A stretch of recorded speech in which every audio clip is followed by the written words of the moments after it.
my share. Something happened with the deal. All right, let me go back to it. All right, cool.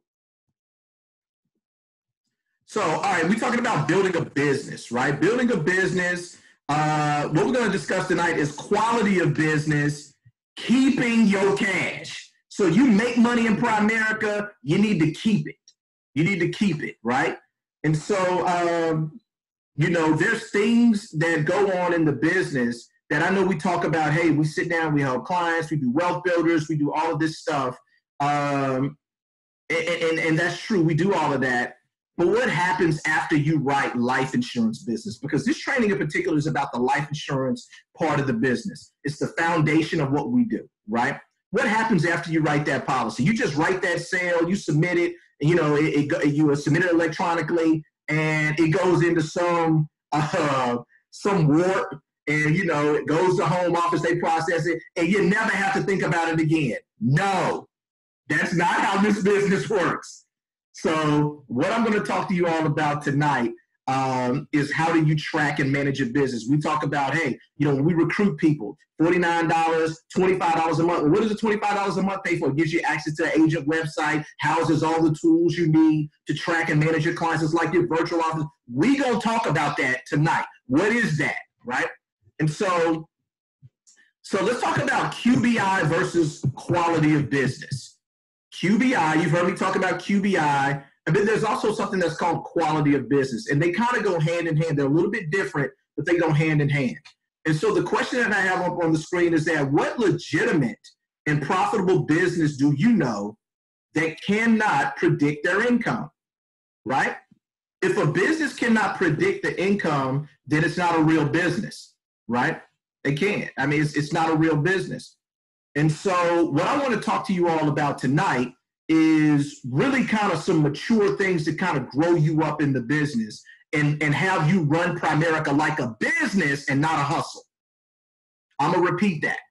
You are going to run Primerica like a business and not a hustle. You're not out here just slanging some life insurance. That's not what this is about. Even if you're a happy part-timer, spare-timer, referral partner, or whatever the case may be, we still want you to be equipped to be able to run a Primerica business, right? And run it the right way. Run it the right way, all right? And so let's talk about the 3 M's. The 3 M's in Primerica, right?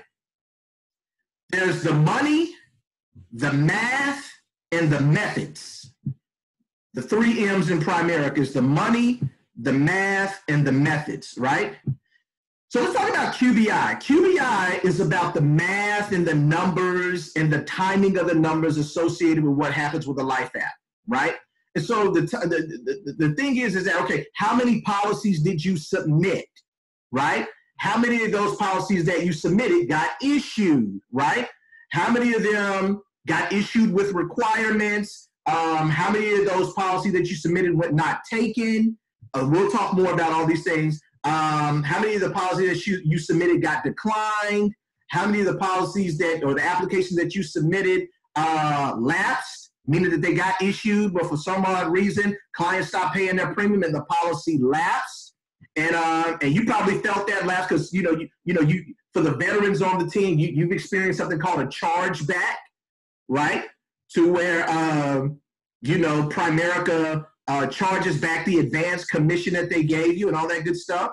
And so for new people and people that are newly licensed, so the way Primerica's business works is that when you submit a life insurance application, you get paid what's called an advance commission within the first 48 hours of you submitting a life insurance application, right? You get paid an advance commission, right? Now, if a client cancels their policy or lapses their policy within the first 9 months of having their policy, then Primerica is going to prorate you a chargeback against the advance commission that they gave you, right? And so if a client cancels in the 4th month or whatever case, they're going to charge you back the 5 months of commission that they had advanced you. So that's called a chargeback.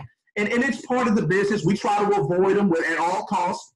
And in the system, they have tools that you can use to help try to get in front of chargebacks happening. So you can actually see it before it happens. There's certain signs and signals that the systems will generate to you that a policy or a certain policy is in jeopardy, all right? And so you heard me talk about QBI, and I think somebody said last Tuesday when I was talking about the requirements to go regional vice president, what's QBI, right?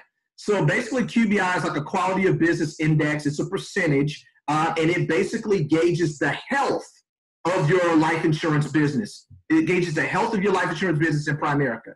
And it's a formula to where they take your persistency rate, which is a percentage, and your taken rate.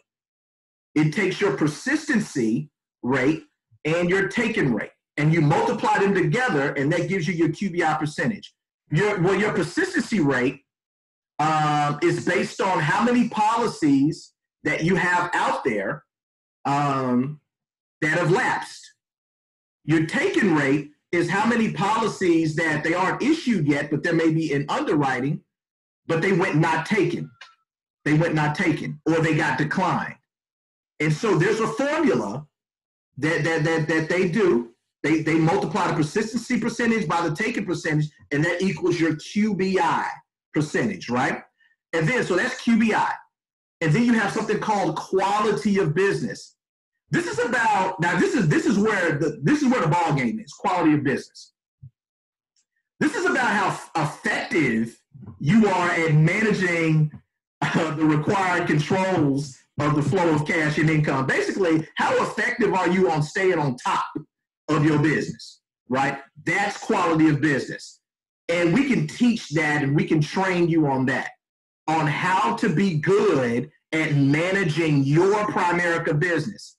Let me say this. If you're on Blessed Dynasty and you're licensed and you submit a life insurance policy under your code, it is not Benicia Walker's responsibility to manage your life insurance business. That's not her responsibility.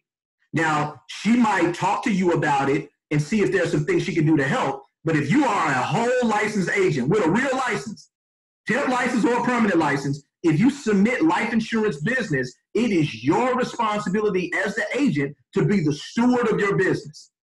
And so what we're going to do is we're going to bridge some gaps tonight to help you be a good steward over your Primerica business. It's not Andrea Fowler or Marquis Fontenot's responsibility to manage your life business. Now, if you have questions, obviously they're a resource. You can call them and all that good stuff, and they help you. But these are some things tonight that we want to equip you and empower you so you can manage your business. Now, they'll still help you out. It's not like, we kicking you out the nest and you got to do this all on your own. No, we're still going to help you, but we want to empower you at the same time. All right? Same thing with Financial Freedom Fighter. Not Jackie Mayfield's job. It's not Rosalind Morris's job to manage your life insurance business. If you submit a policy, you need to know what you need to do to manage that policy, right? And so let's talk about it. So what impacts persistency, right? What impacts persistency? I think I just talked about it. And let me go a little bit deeper. When a policy lapses without 13 months of premium in-house, meaning that Primerica has not collected 13, not 12 months, 13 months worth of premium from that client. If that policy lapses, it impacts your persistency negatively. So the company, listen to me, the company needs to have 13 months of premium in-house for the policy, if it lapses, not to affect your persistency. Everybody got that? Okay? All right, let me come on.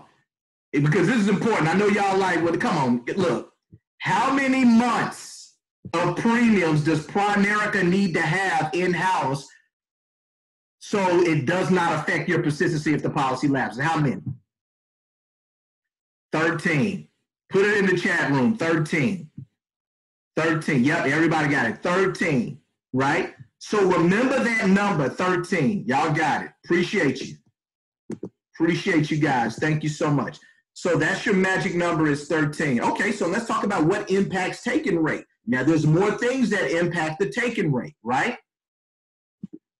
And so when a policy gets declined, let's say you submit an application for a client and Primerica says, no, we ain't going to cover this person. And that application gets declined. That can impact your taken rate. when a policy goes not taken. Basically mean that the policy was issued. Well, it don't even have to be that. Maybe the company never got all of the underwriting requirements to finish processing the application, and it's in underwriting, and Primerica gives you a set amount of time. I'm talking about they give you a lot of time to get all the underwriting requirements in so they can do what they need to do to issue the policy. Well, if there's still some outstanding underwriting requirements, the policy can go not taken if the time runs out. Or if a policy is issued with requirements, meaning that it's got issued, but maybe the client was rated up, meaning that their premium was a little bit higher. There's an amendment that needs to be signed, whatever the case may be.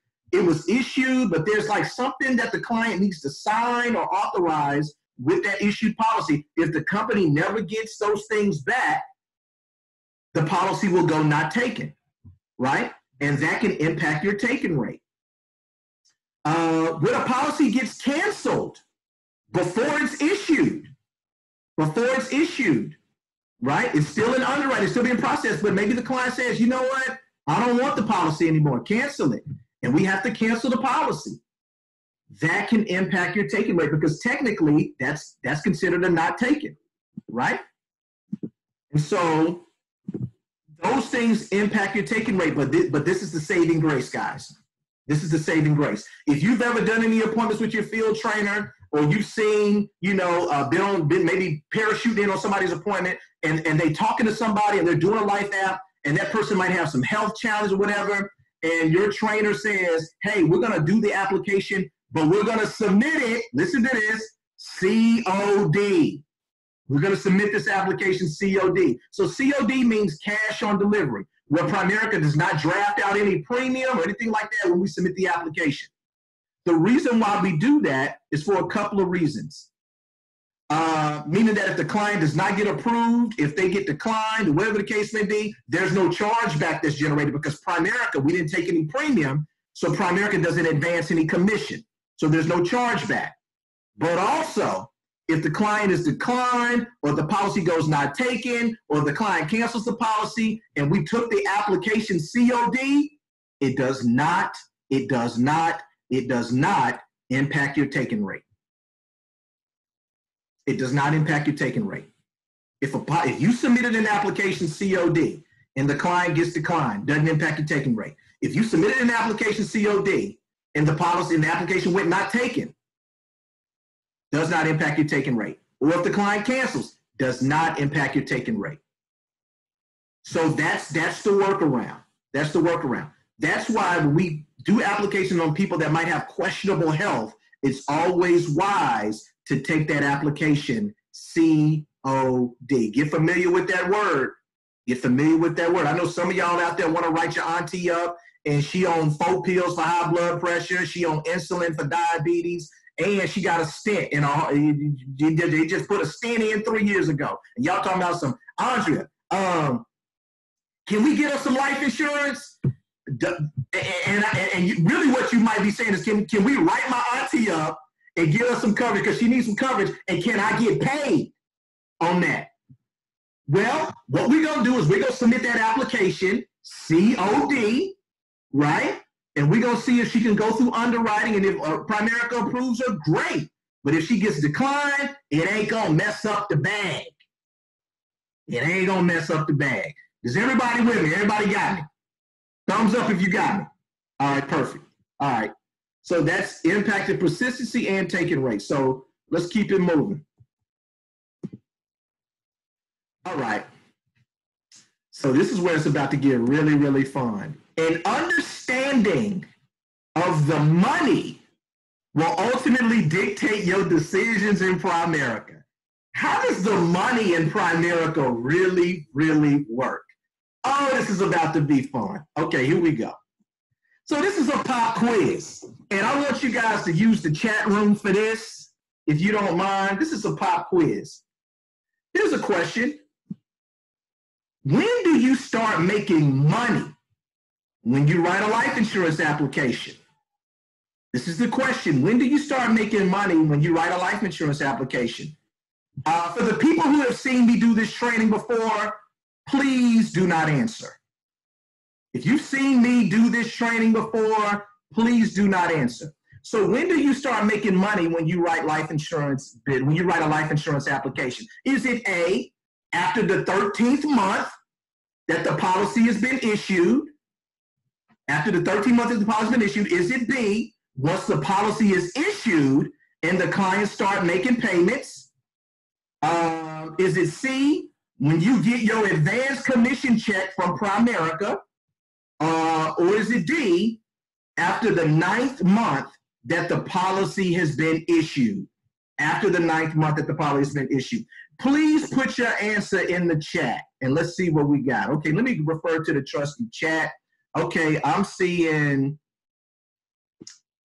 oh man. So Shannon says C, Adrian says C, when you get your deal. Aaron says B, Marquis says D, Teresa says C. Okay, and so Jimmy says C, Sean says D, Constance says D, Miss Johnson says C, Donovan says B. Okay, Jackie, Miss Jackie Williams says D, Julia says B. All right, so it's good. So I'm seeing a lot of Shadrika says B. Okay. I'm seeing a lot of D's and C's and things like that. All right. So the answer to the question, when do you actually start making money when you write a life insurance application in Primerica is, hold on, somebody else just shot me something in the chat. Okay. Mom says C, when you get your advance commission check from Primerica. Okay, check this out. This is when you actually start making money in Primerica, right? This is when you start making bread. It's B. It's B. Once the policy is issued and the clients start making their premium payments, that's when you start making money in Primerica. That's when you actually start earning your money in Primerica. See, when the policy, okay. Let me see what else I got on this presentation. I think it might kind of explain it a little bit better, right? So once the policy is issued, and that's the key, once the policy is issued, meaning that it's gone through underwriting, it's been issued. I'm not talking about issued with requirements. I'm talking about it's issued. If it's issued with requirements, that means that we've gotten all the requirements back to Primerica, right? Every month, listen to this. Every time the client makes a premium payment, you make money. Every time, every month that the client makes their premium payment, you make money. You make money.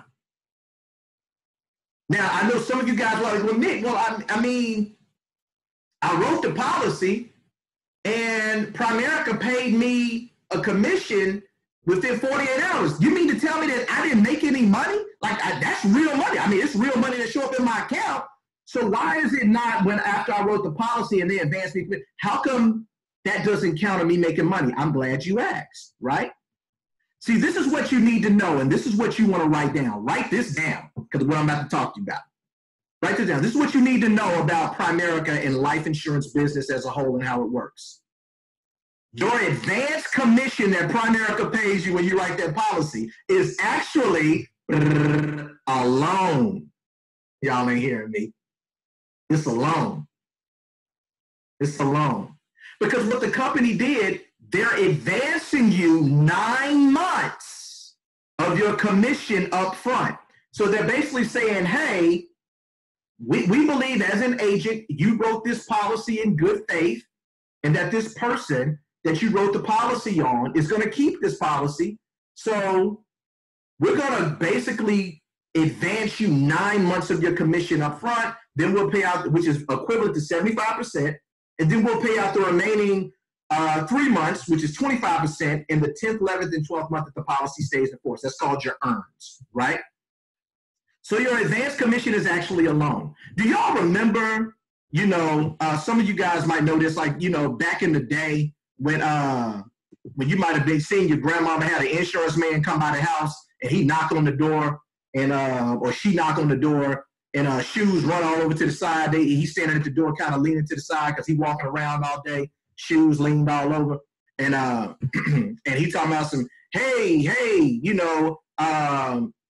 Miss Johnson, I'm just coming by to collect your life insurance premium.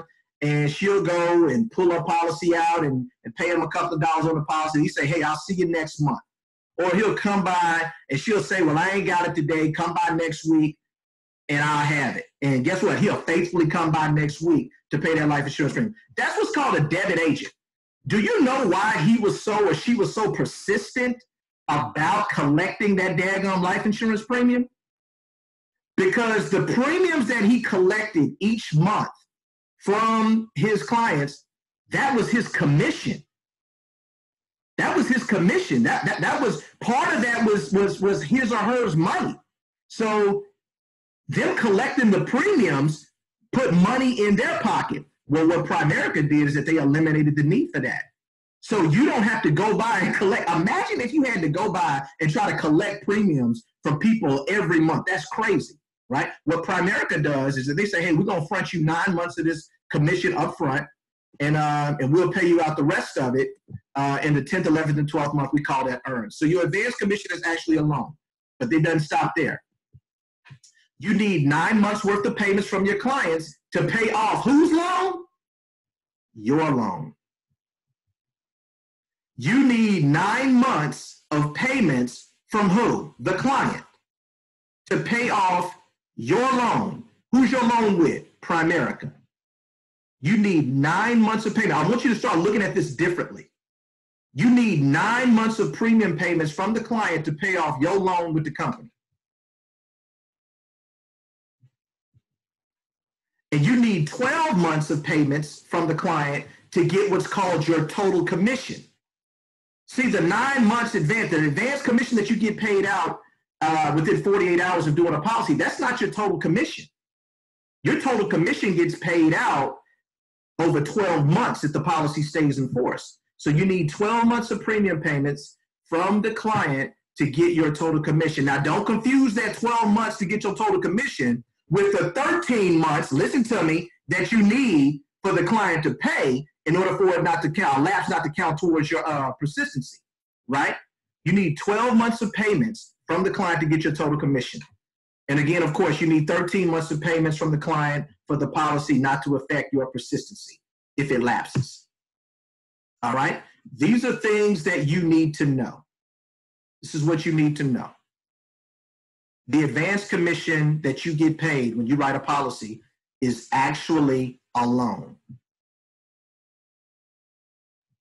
And see, there's a big difference between getting paid and money made. It's a big difference. See, when you get advance commission, you're getting paid. That don't mean that the money is made yet. You make money every month that the client pays their premium. Family, this is why it is so important for you to get these policies out of underwriting. When you submit an application, the longer your applications just sit pending in underwriting, you're not making any money on them policies. Y'all ain't hearing me. You're not hearing me. When you got a whole bunch of policies, whether it's your personal policies on your team, that's just sitting in underwriting, you're not making any money off of them policies. You got to advance the commission, but that advance is a loan. Basically, you got a bunch of payday loans out there. Y'all ain't hearing me. You got a bunch of payday loans out there that can come by and bite you in the tail. And if you don't mess around and get that stuff out there, when you own the hook for all of these payday loans that you got out there with Primerica, when your policy just, that's why it is so key to get your policies out of underwriting so they can get into an issued status so the clients can start paying your loan back. All right, y'all ain't hearing me. Let me approach it a different way. Jimmy, they ain't with me. Let me approach it a different way. Shannon, I think they're going to feel me on this one. Check this out. Here's a key question. If you were co-signing a loan for someone, what would be important to you about the person you were co-signing for?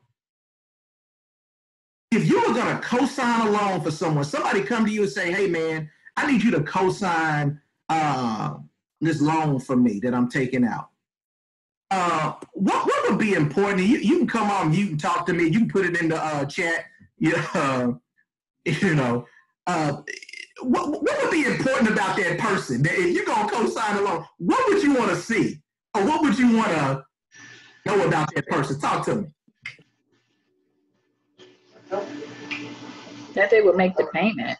That they would make the payment. Shadrika says, man, if they are great paying their bills, you know, do you trust the person to pay? Because what happens if they pay?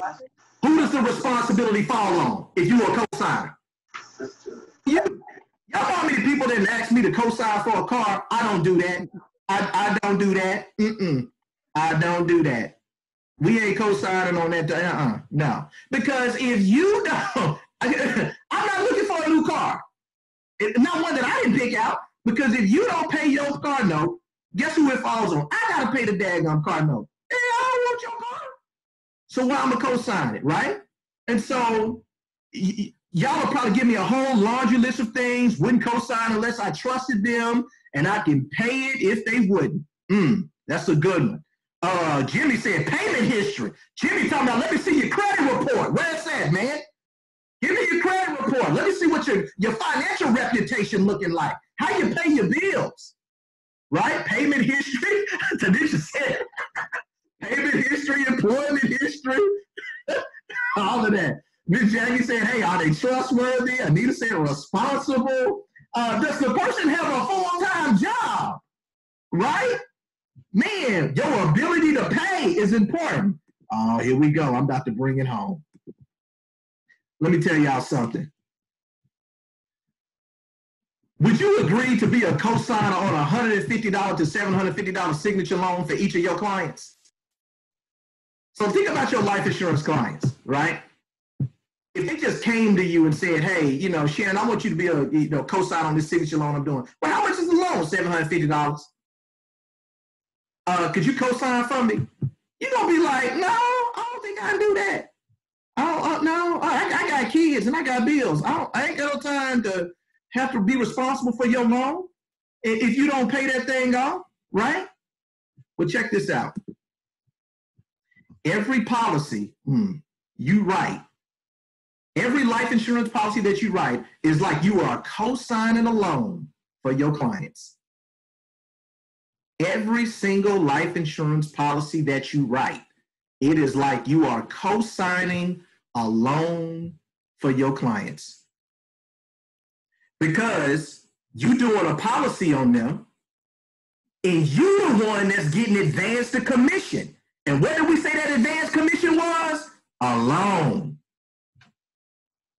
And we're banking on the client's ability to pay for their policy, because every month that they pay their life insurance premium, it's paying off the loan that the company has given you. And so everything that you just put up here, are they trustworthy? You know, what's your payment history like? Are you employed full time? Keep that same energy when you're thinking about writing a policy on a person that's working part time and only had their job for 3 months. But they say they want life insurance, Nick. Okay. You are co-signing a loan for them because you're going to get advanced commission. And if that person cancels the policy after 1 month, what's going to happen? You're going to get a charge back because they didn't pay the loan off. Your loan. That's what it is. Is any of this making sense?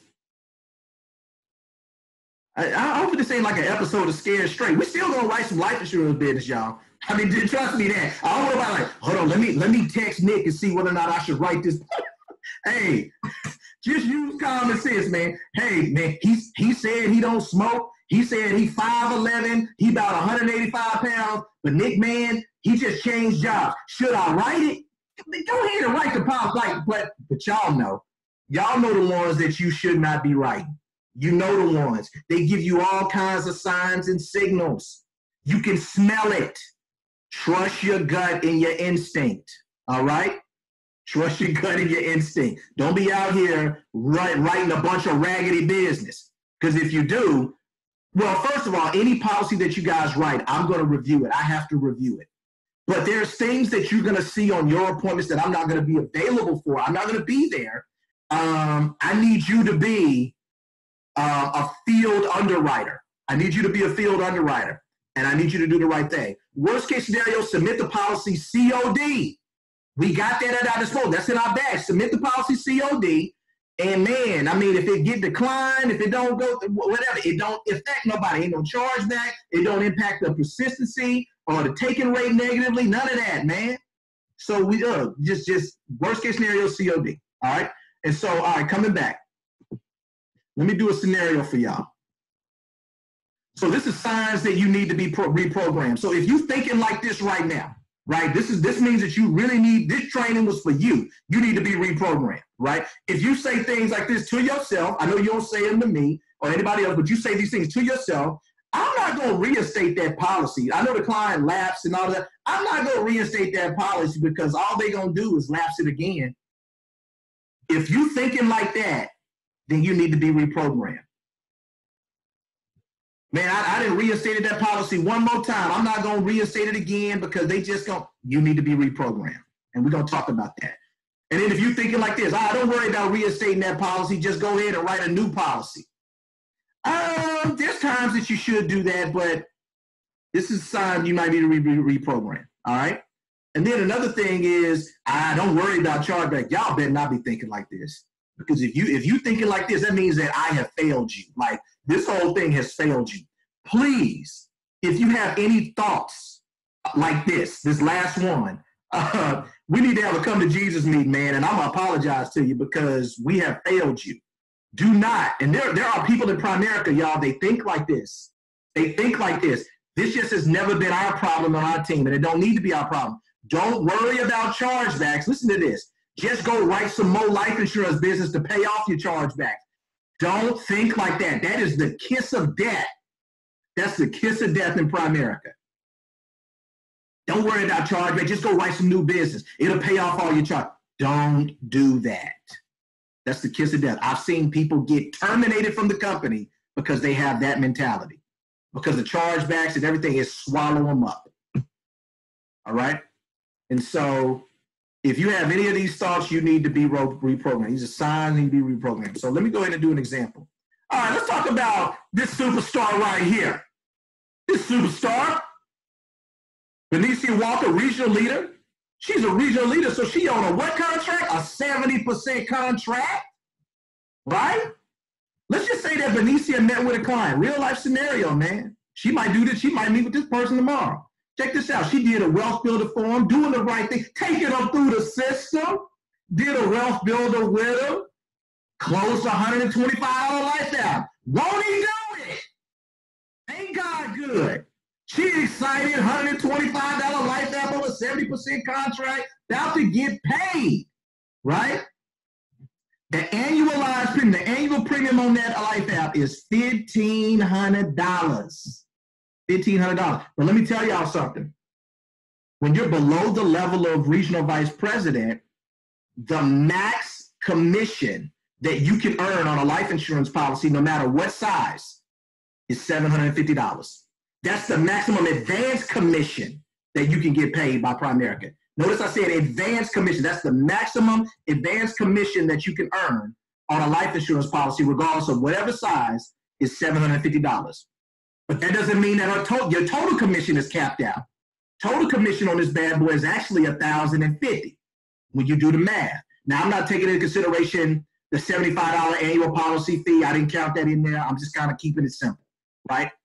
So look at this right here. This is a client scenario. This is actually a real thing, right? Benicia did a wealth builder with a client, closed $125 life out, annual premium on that policy. It's a max credit out $1,500.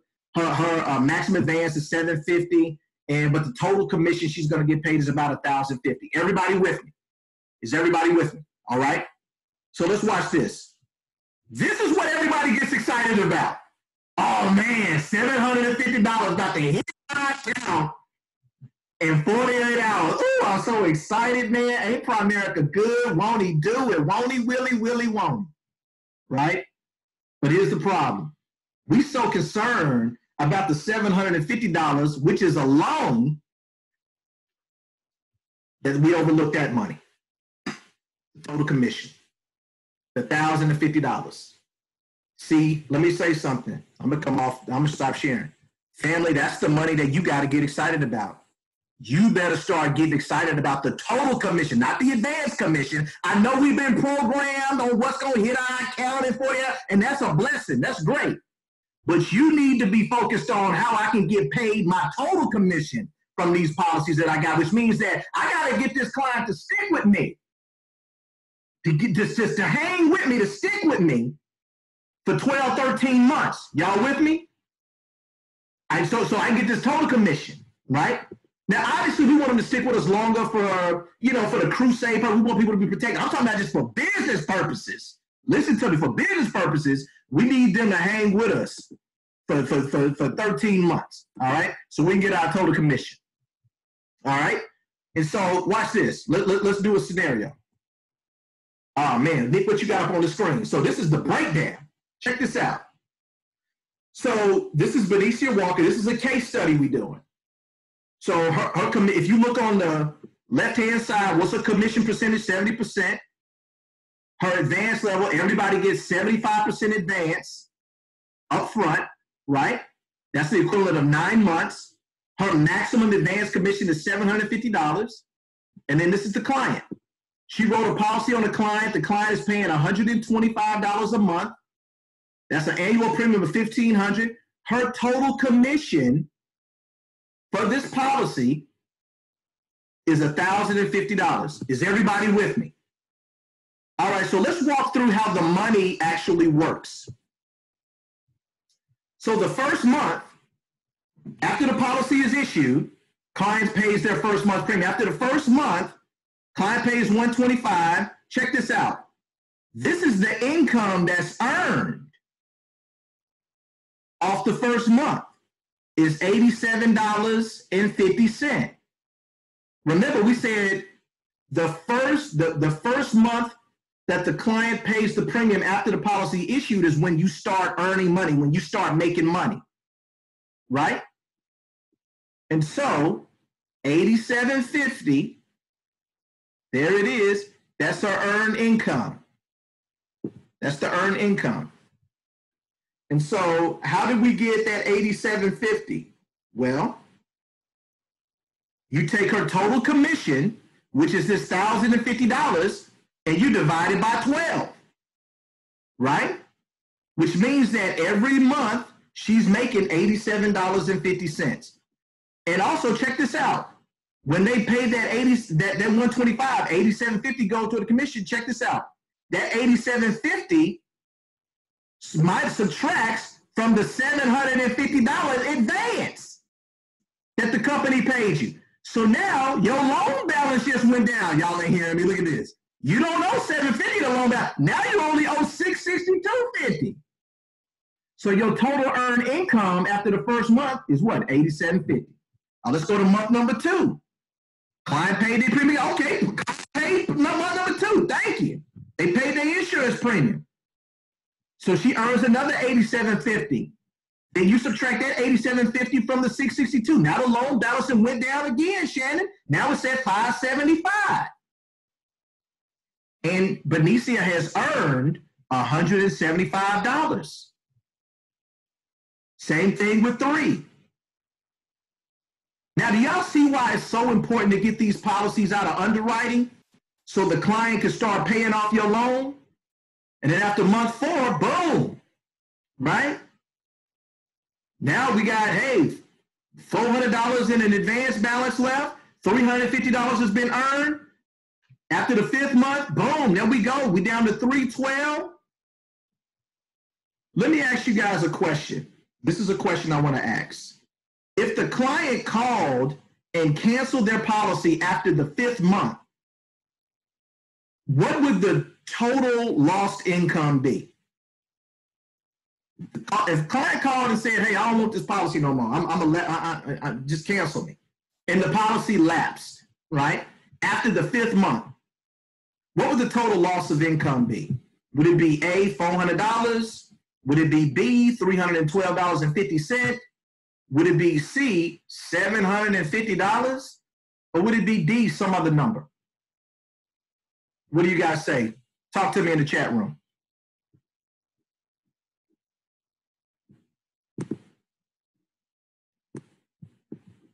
Let me pull the chat up.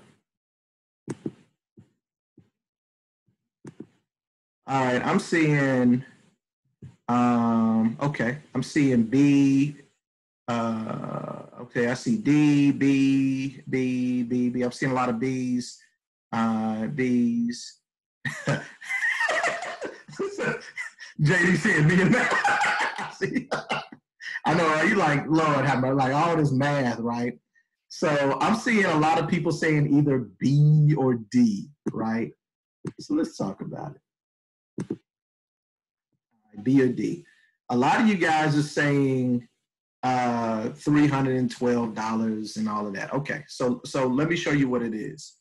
The answer to this question is some other number. Some other number. See, y'all still looking at that advanced commission, man. I'm trying to break y'all from it. Trying to break y'all from it. See, the total number that's lost is, see, this is the income that's lost right here. $612, right? And 50 cents. Because you got to think about that total commission, right? You're thinking about that total commission. And so remember, the company on the hook to you for that $1,050 if this client keeps this policy for 12 months. They on the hook for you for that, right? They not on the hook for you for $750. That's the advance. They on the hook to pay you out $1,050. So this is the problem, Benicia. We so caught up with the advance commission that we don't be looking at the whole picture. What is the money that Primerica owes you in total for this policy, right? Because we get a taste of it, man. We get that advance commission crack, man. We get a taste of it, man. And we fiending for that advance.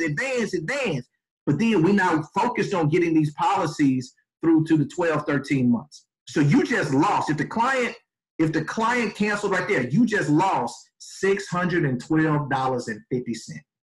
You just lost it. And so when you get this $312.50 chargeback, you think that that's the money that you lost. That's what you think. When you get that, oh man, I just got a chargeback, man, the client canceled at 50 money, man, I just lost, $312.50, man. That's no, you ain't lose that. You lost that. That's your real loss because Primerica no longer has to pay you that $612.50. And you think that Primerica gonna call you and try to get you to go get this policy back issued, reinstated, so they can be on the hook for that? They're not gonna do that. Primerica love you, but they're not gonna do that. As a business person, you have to know to go do that because that's your money. And so imagine if you have like 10 policies like this in your life conservation report that have lapsed. That's over $6,125 that's still owed to you that ain't charge backable. And let me explain that. When a policy lapses and you go get it reinstated, Primerica already charged you the chargeback. So when you reinstate the policy, they're going to pay you on what's called as earns, which means that every policy that you reinstate, as that client pays their premium, if they haven't paid the full 12 months yet, let's say they canceled in the 3rd month, right? Well, when you reinstate that policy, and they pay in the 4th month, the 5th month, the 6th month, Primerica is going to pay you an earns check of that little money, that $87.50, like you just saw. They're going to pay you an earns check until they pay you out the rest of your bread. And if the client lapses the policy again, there's no chargeback because they've already charged you back the first time it lapsed. So reinstating policies, listen to me, reinstating policies allows you to be able to recapture money that's owed to you that it can't be charged back against no more. It only gets charged back one time and it can't charge back against you no more. That's why it's so important to go and get policies reinstated. But this is the problem. This is the problem right here. This is the problem right here, y'all. Because this is that same client, right? And their whole situation for 12 months. You see how the advance balance, you know, the loan got paid off in the 8th month. It was at $50. And then at the 9 months, boom, that's the 9 months. Now it's at a negative 30, all that good stuff. And see, this is all the money that you've made. It's your total earned income. It started at 87, 175, 262, boom, boom, boom. Then after the 9 months, you start getting an earnings check, right? They're going to pay you the rest of this $1,050 in the 10th, 11th, and 12th month. Here's the problem, Benicia. Check this out. The problem is that if a client's policy lapses in the 10th month and there's no chargeback issue, the client policy just lapsed, it don't get our attention. Because we didn't get a chargeback, it don't get our attention. Not knowing that just because you didn't get a chargeback when that policy lapsed in the 10th month, that you just left a whole bunch of money on the table that you ain't gonna get. Does this make sense, y'all? And so let's talk about this superstar right here. You heard from her. This is Andrea Fowler, regional leader, right, on a 70% contract. Let's say A-Town, man, she met with a big timer, man. Big time couple, did a wealth builder, took him through the process, closed a $300 life app. Whoa, $300 life app. Won't he do it?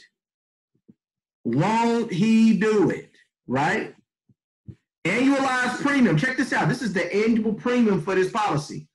$3,600 in annual premium. But the maximum advance commission that Andre can get is $750. Again, it don't matter the size of the app. What they gonna pay you within that first 48 hours, that advance commission, it's gonna cap out. When you below the level of vice president, it caps out at $750. Now, do you guys want to know what it caps out at a vice president level? If you're a vice president, the maximum advance commission we get is $1,500. So we get double what you get in a maximum advance commission. So it pays more to be an RVP. All right. And so, so somebody said, can I repeat? So Eric, you said, can I repeat? What part did you need me to repeat, Eric? Okay, so on the last screen where it had the numbers in red at the bottom, the previous screen. Yep. Yes, that part. Okay, so I was trying to figure out where you were talking about, okay, once it's paid out at the $50, and then you said something about leaving money on the table. So yeah, that's the part that, I don't know. Yeah, so this just shows you an example of how Primerica advanced you 9 months of your commission. Yeah. And so as the client is paying the $125 each month, it's paying off the advance that Primerica gave you. Yes. So and it breaks even at the 9th month. Basically, just like, yeah, it's 9 months. Yes. So yeah. So a lot of times what people will do is that they're just worried about getting out of their chargeback period to the company. I just need this client to pay this policy for 9 months, so that way if they cancel it, I don't get no chargebacks. That's not the mindset to have, because even if they cancel it after the 9th month, you still got all of this money on the table over here that you're not going to pay. Does that make sense? Okay. Gotcha. Excellent. All right. So watch this example. But this is Andrea's total commission. Her total commission for this policy is supposed to be $2,520.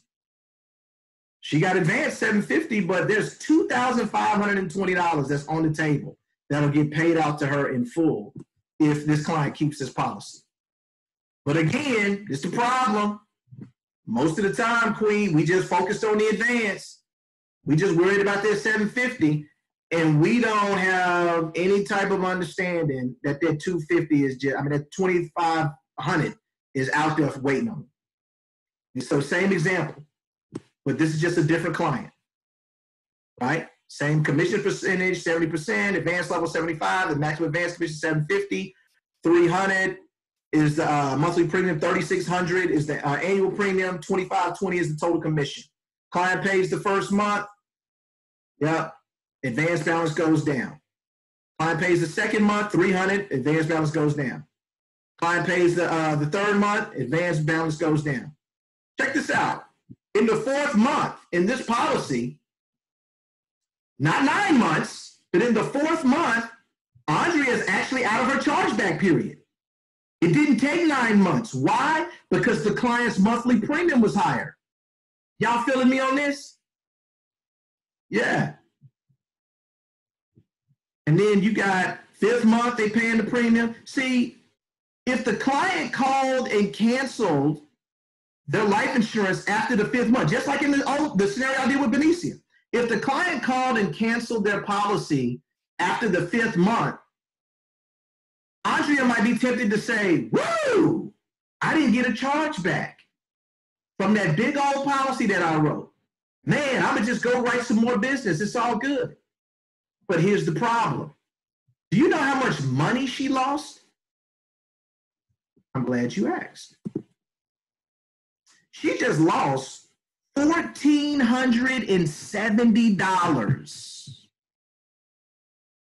by not going out and looking to get that policy reinstated, to have it on the books for another 7 months. She just lost $1,470. Most of her commission she ain't gonna get. But I'm telling you right now, y'all, most people in Primerica are so focused on I ain't getting no chargebacks that they not worried about the money that they left on the table. And I've been guilty of it too. I'm not exempt from it. I've been guilty of it as well. And so there's a difference between cash flow and income. Cash flow are the advances that you get. Income are the bonuses. Well, you guys don't get bonuses. RVPs get bonuses. The bonuses and the earns that you make from your money. That is what's considered real income in Primerica. All right. And so I want to hit the pause button right here because I know that I've covered a ton of information and I don't want to wear you guys out. I want to kind of just see if you all have any questions, any comments, anything that's kind of really caught your attention that you want me to kind of, maybe expound on. But give me some feedback. Talk to me. Hey, Nick. Hey, what's going on, Chandra? Then I'll go to you, Sakrita.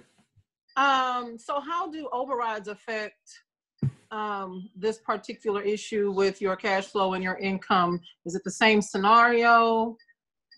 Yep, absolutely. And so it's the same thing, is that when you get overrides, it's basically, even though you're not the direct agent, your compensation still works the same.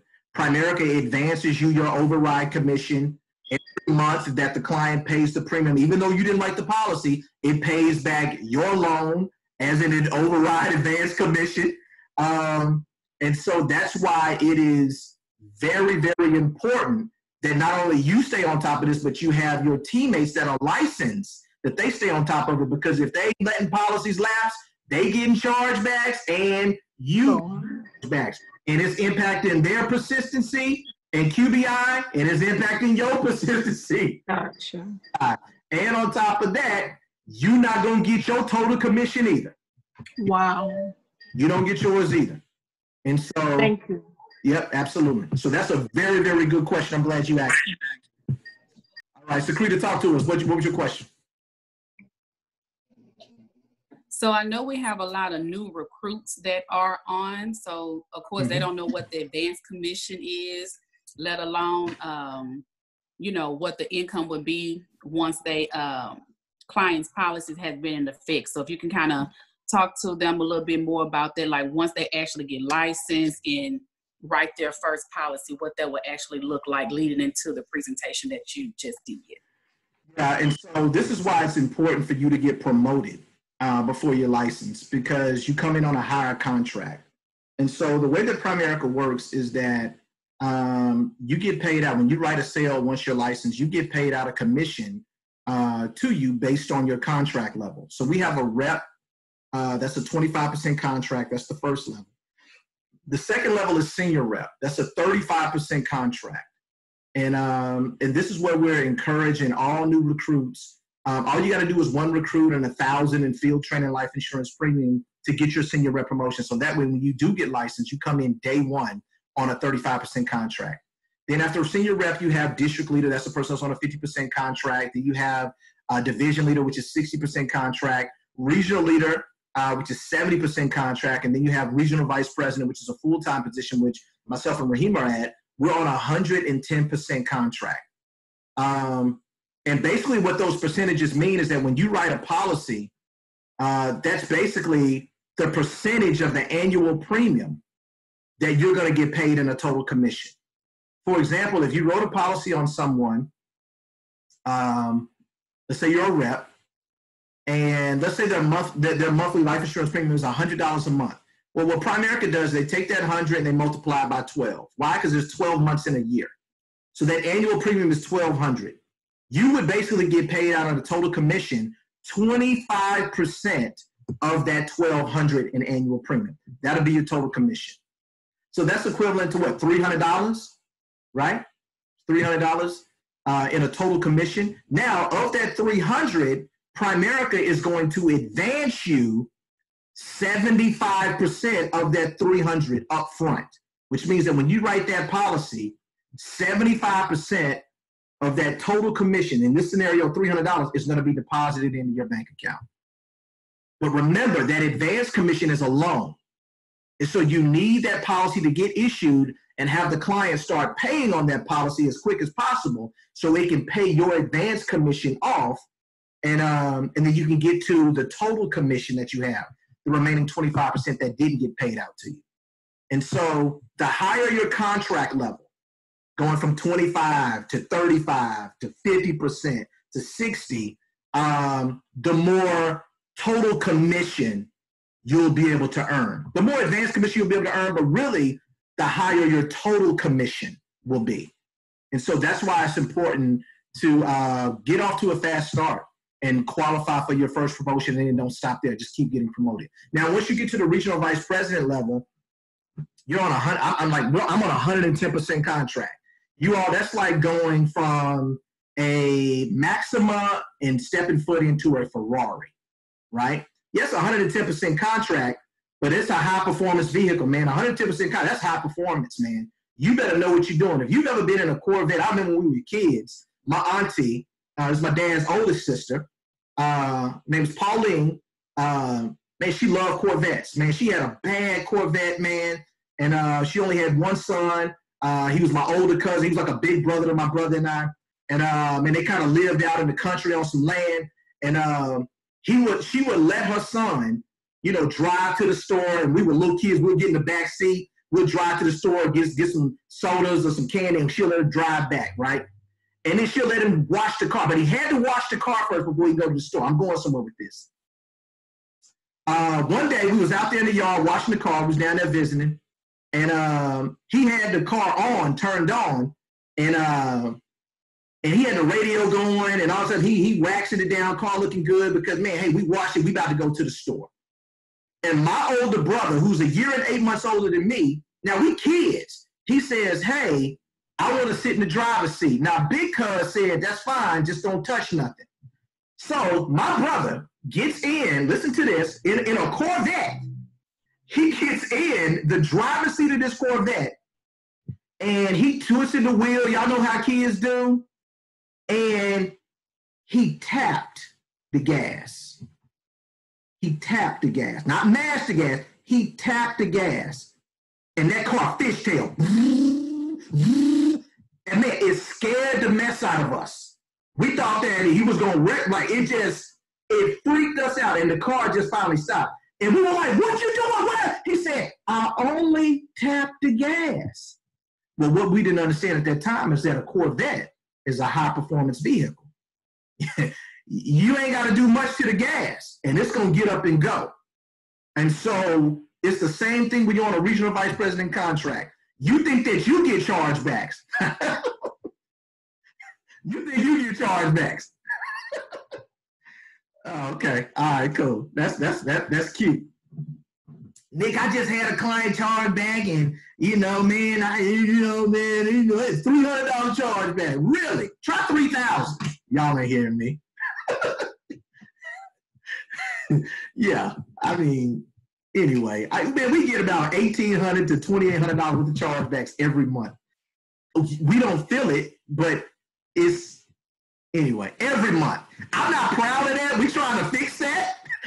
We're trying to, but we eat everybody's chargebacks. We eat it. We eat everybody's charge. When you get a chargeback, man, I get the sniffles too. You know what I'm saying? I get the sniffles too, man. It hit me too, right? You know, we are, hey, this is like all of ours, man. It's like, man, this is all of ours. And so that's why I'm committed to help you reinstate your policies, get your policies back, reopen if they were not taken, because I want my money too. I want my money too. And so just know that we are in business together. Together. Heck, man, if I approve the policy, I'm gonna help you reinstate it. That's my philosophy. I ain't gonna be like, well, that's your client. You gotta know. I approved the policy. You submitted it. I had to look over the proof. It says I approved it. I'm just as culpable as you are. So we're gonna make sure that we're gonna get this thing right. All right. Any other questions? Yes, Nick, I had a question. I was trying to take the notes. I got where you said you needed 12 months of payments from the client to get your total commission. Then you said you need 13 months of payments from the client to get what? I was trying to write it down. In order for the policy not to count against your persistency if it lapses. Okay. You need 13 months of premium payments from the client in order for you to be out of, if the policy lapses, it impacting your persistency. Yeah, you need 13 months. And I'm telling you right now, y'all, you might have a client that they didn't lapse and they didn't pay Primerica for 10, 11, 12 months, and you like, I ain't getting no chargeback from that. Look, go get that last month's worth of premium or whatever and get them to get them across the finish line to that 13 months. And then after 13 months, you make the decision whether or not you want to deal with them if they want to lapse the policy. But for business purposes, you need to make sure you get all of your clients to 13 months. Okay. I know some of y'all field training, y'all ain't licensed yet. You got your trainer writing sales in your market, and somebody in your market might cancel the policy, and then we try to contact them, they ain't picking the phone, and we come to you as the recruit saying, hey man, your cousin canceled the policy, right? Can you help me get in touch with her? And you halfway, yeah, let me shoot her a text. Well, I text her, she ain't calling me back, so I don't know what to tell you, Nick. Look, help me. Get in touch with these people. Help me, because you gonna need some help too from one of your recruits one day. Y'all ain't hearing me. And what goes around comes around. Karma is something else. So you need to be like, I'm on it. What you need me to do? I'm gonna call her. I know a work number. Let's call her right now. Boom. Hey, Andre, I got her on three-way right now. Let's talk to her. Okay, yeah, Girl, why you ain't pay your premium? You know Andre been trying to call you. Ain't nobody got no time to be playing with you. That's what we need you to do. I know that's a little extreme, but it helps. All right. Any other questions? All right, let's keep it moving. All right. And so this is what you need to know, right? This is how do you track your business? This is your morning paper. I know we're going over time a little bit, guys. Just hang with me for about 15 minutes. If you think about morning paper in a traditional sense, you get a morning paper. Some people get it every morning, right? You get a morning paper and you read the paper every morning. Well, this is something that you need to be looking at every day to watch your money in Primerica. Every day. If not every day, probably about 2 to 3 times a week. You need to look at these things to see what's going on with your life insurance business. These are the reports you need to be looking at. If you are licensed, you have access to what's called a life conservation report. And that report shows if you have any policies that are in jeopardy. Client missed a premium payment. Client has missed 2, 3 premium payments. Client called to cancel their daggone policy. It'll show up. Or the policy has lapsed, or the policy's been gone. It'll show up on your life conservation report. You need to be checking that. And then there's Life Manager. A lot of us are familiar with this. This is where you kind of see what's the status of applications that you've submitted to be underwritten. What's going on with this policy? You have your life manager. This is where you're going to spend most of your time in Primerica's in life manager. Then you have a daily blast report, which is a very, very powerful tool. And then you have recap advanced statements report. This is where you can go to see how much money did you get paid on this particular policy. This is your recap of advanced statements. If you wrote a sale and you say, oh, I'm about to get advanced, a nice little commission, I've already calculated it, and your commission come back smaller than what you thought it should, wait a minute, I know my math went off.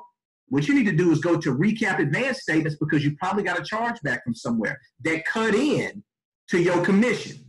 You cut into it. So wait a minute, I was supposed to get $600. I only got $300. What happened to my $300? Well, go to recap advanced statements and it'll show you whose policy charged back or who on your team's policy charged back that counted against you. And y'all get what I'm saying? You can go there. Okay, so this is how you get to it. So you log on to Primerica Online under the My POL tab. You click this link that says All Apps for Business and Client Management. Click that link. And then these things show up, right?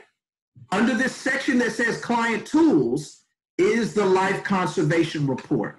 You click on the Life Conservation Report, and voila, things pop up. If you don't have anything in there, you good. Don't look for nothing in there. If you ain't got nothing in your Life Conservation Report, that means that everything is okay. Don't call me and say, well, Nick, I don't got nothing in there. Good. You don't want nothing in there. You don't want nothing in there. Nick, I got a lot of stuff in there. Oh, Lord. Come on. Oh, what we got? Okay, let's look at it. What we got? Okay, all right. Share your screen. Let's look at it. Let's jump on Zoom. Share your screen. Let's look. You don't want nothing in there. But let me tell you something, as long as you stay in this business, you license, you're going to have some things in there. So that's why it's important. And if you're writing business and you're not writing any business, trust me, you ain't got nothing in there. But if you're a person where you have a team or you personally, you're writing life insurance business, sooner or later, it's just a natural progression of business. You're going to have things that show up in there. So that's why it's important for you to monitor it on a weekly basis. For the regional leaders on the team, y'all need to be looking at this stuff every day because y'all stuff change daily, right? And for the other leaders on the team that you write a lot of it, you need to be looking at this every single day. Everybody else, you can get away with maybe 2-3 times a week or 2 times a week. So in the Life Conservation Report, you're going to see things like premium payment returned on this policy. So what do? If you see anything that shows up in your Life Conservation Report, your first order of business is to call home office. Don't call me. Call home office and find out what's going on with this policy. Because you know what? The client may have resolved it already. Don't go calling the client and say, hey, I noticed that your premium didn't go through.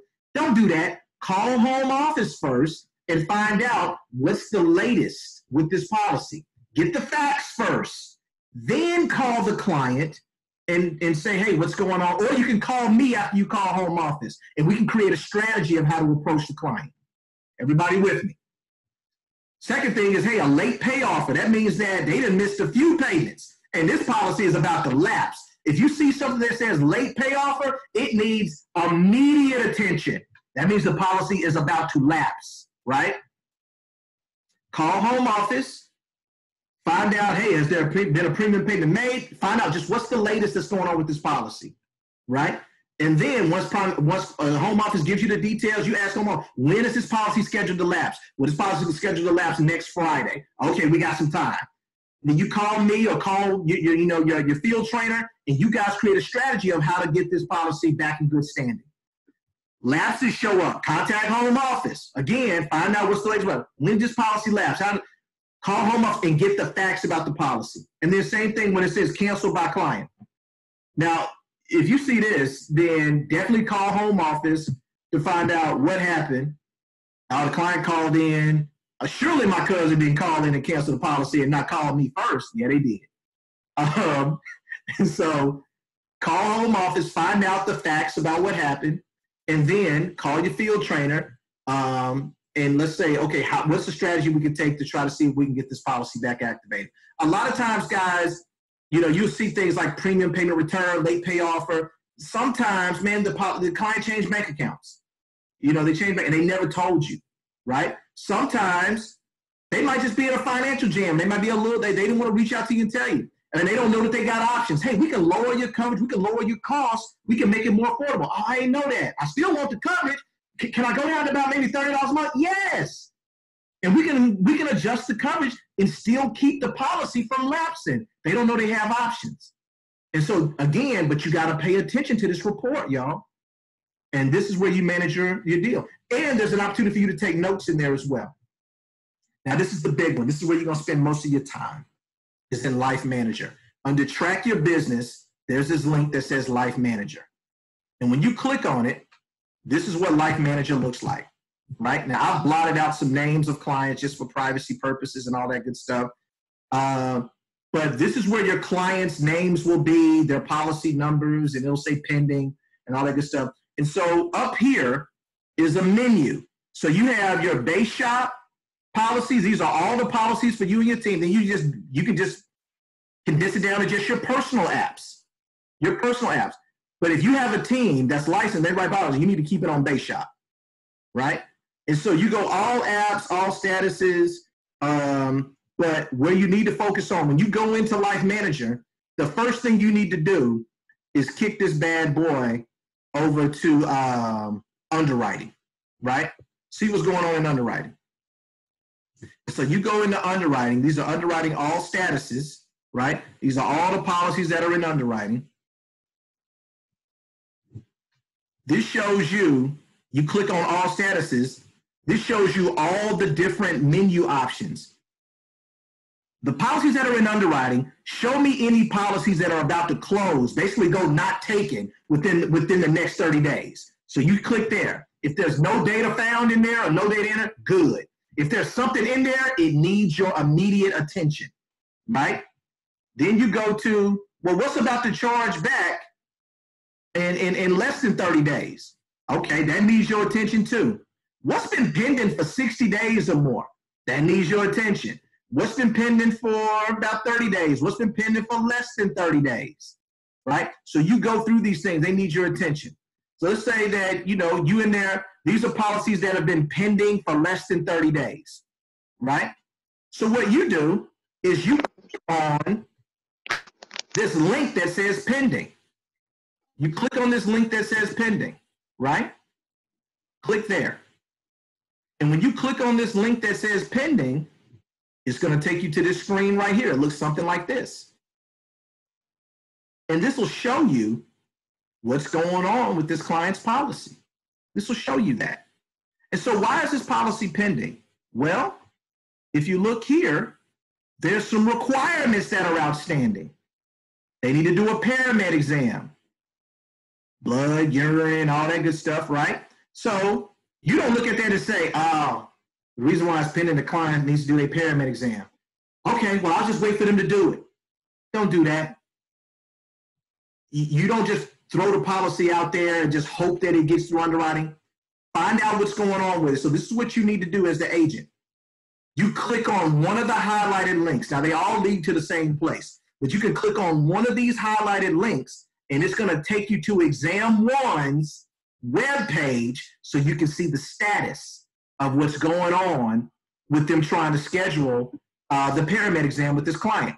Oftentimes, if it's been lingering, there's a communication breakdown. Exam 1 might be trying to contact the client, or Exam 1 might be saying they're trying to contact the client, but they ain't been able to get in touch with the client. Are y'all with me? Or the client is saying, man, I've been trying to call them. Ain't nobody picking up. There's a communication breakdown that needs to be fixed. And so, if that happens, then it's up to you to get involved to get that resolved. I'm going to talk about that on the next screen. Now, whatever updates that you have with policies, this is a new habit alert. New habit alert. You need to get in the habit of putting notes in the system to document what's going on with your policies. I repeat, you need to get in the habit of putting notes in the system of what's going on with your policy. Even if you say, hey, I called the client, they didn't answer, left a voicemail, we'll follow up. Put that in the notes. Hey, I talked to the client. We scheduled the paramed exam for Friday. I'll follow up with them to make sure it's done. Put it in the notes. These are notes. Because what happens is I have access to all of you guys' policies.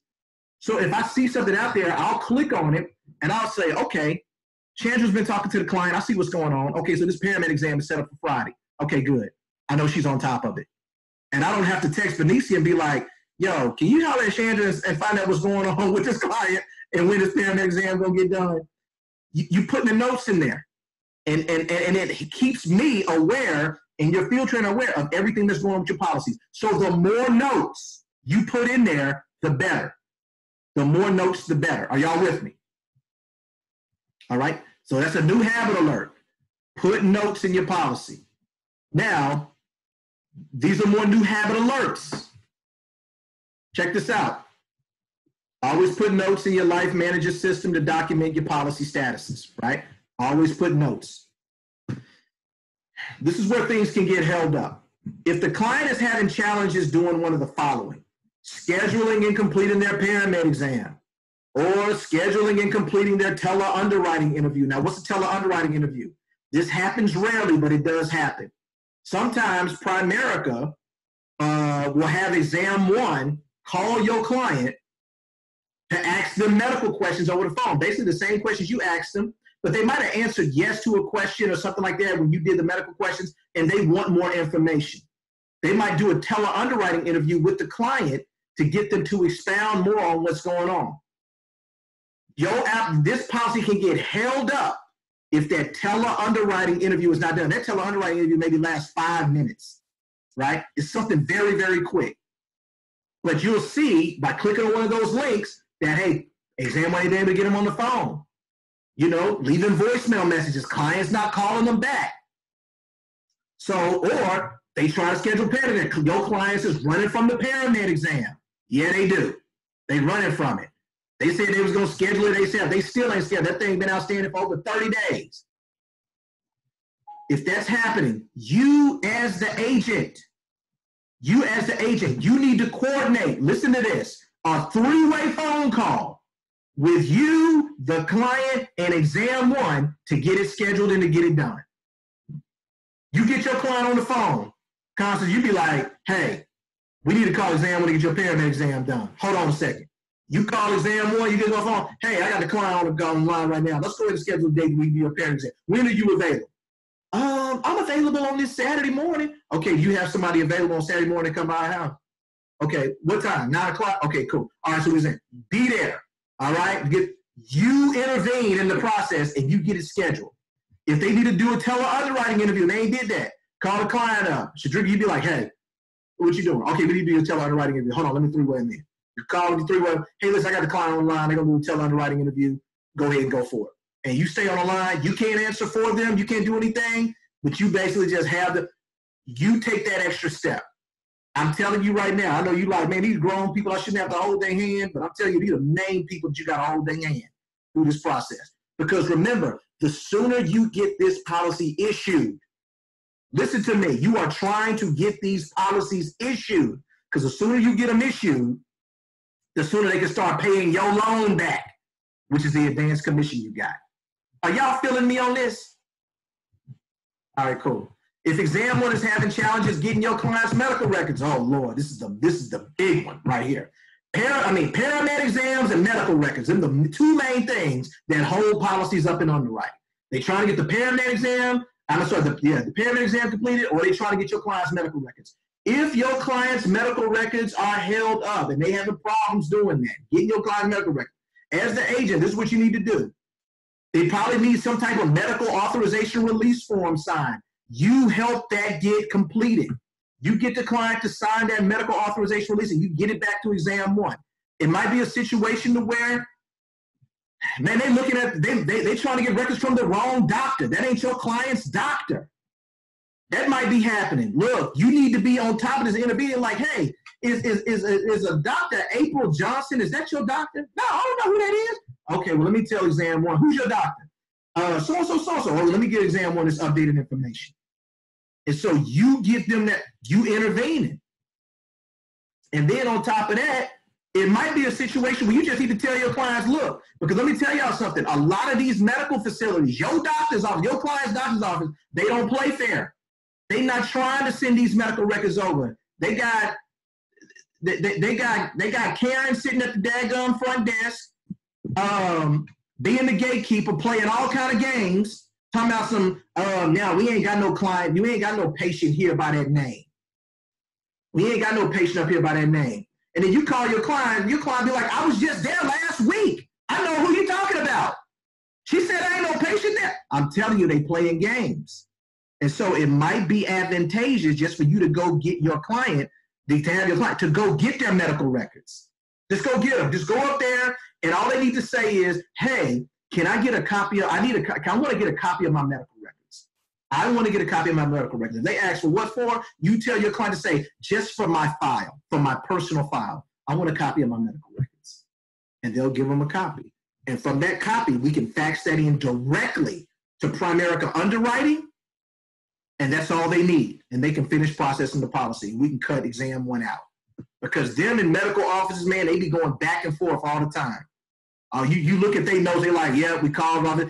We faxed the authorization over, they say they didn't get it. We refaxing it, I'm following up. It's a bunch of back and forth, it's a circus. Just say, hey, look, I just need you to go get your medical records. And we'll fax them in ourselves. I'm telling y'all, I was in the business 6, 7 years before somebody told me all this stuff. I know it's a lot, but this is the defensive part of the business that's going to help you keep your bread, help you keep your cash, right? And so, excellent.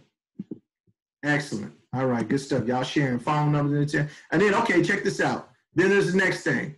Now, this is where you check your issued policies, right? So you have, you know, you change the view option to issued, and then you have these statuses, issued as requested. These are great.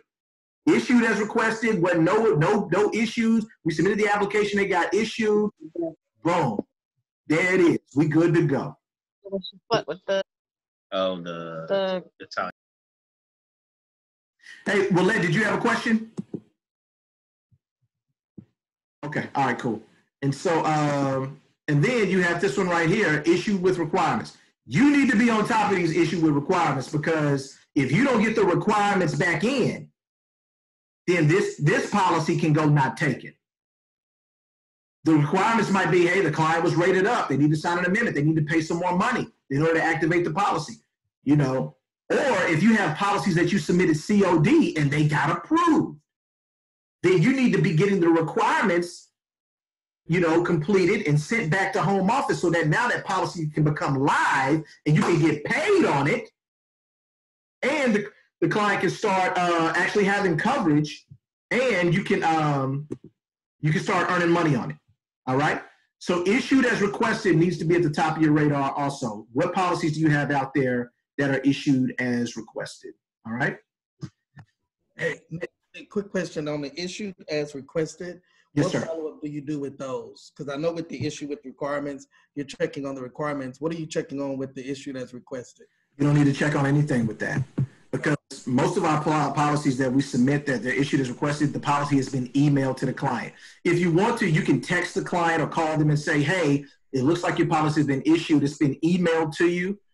Check your email and see if you got a copy of it. And so you can just kind of give the client a heads up to let them know. And so, yeah, there's really nothing to follow up with on the issued as requested. Gotcha. Thank you. No problem. And so with that, this is just some information about, hey, in Life Manager, the policies that are issued with requirements is time sensitive. Let's get on top of them, and let's make sure that that we're getting all the delivery requirements in, so they can go into just issued and not issued with requirements. And then there's some policies that are closing less than or equal to 30 days. I think I showed you guys that in the drop down under underwriting. You need to make sure that you're on top of those as well. All right. And then there's the daily blast report. You click there, that's under track my business as well. It's a lot of different tools in the daily blast report. Have some fun with it. If you're tracking your life insurance business, the thing that you want to look at now, this is a way for you to see what lapses and not takens are going to impact my QBI this month or the next month. So what you do is you click on Daily Blast, you check life, right? You uncheck everything else, you check life, and then there's a drop-down menu where you do life all activity, and you do it for 1 month in the future. So we're in June now, so you would do your Daily Blast report for July. For July. When we go to July, you would do your Daily Blast report for August, right?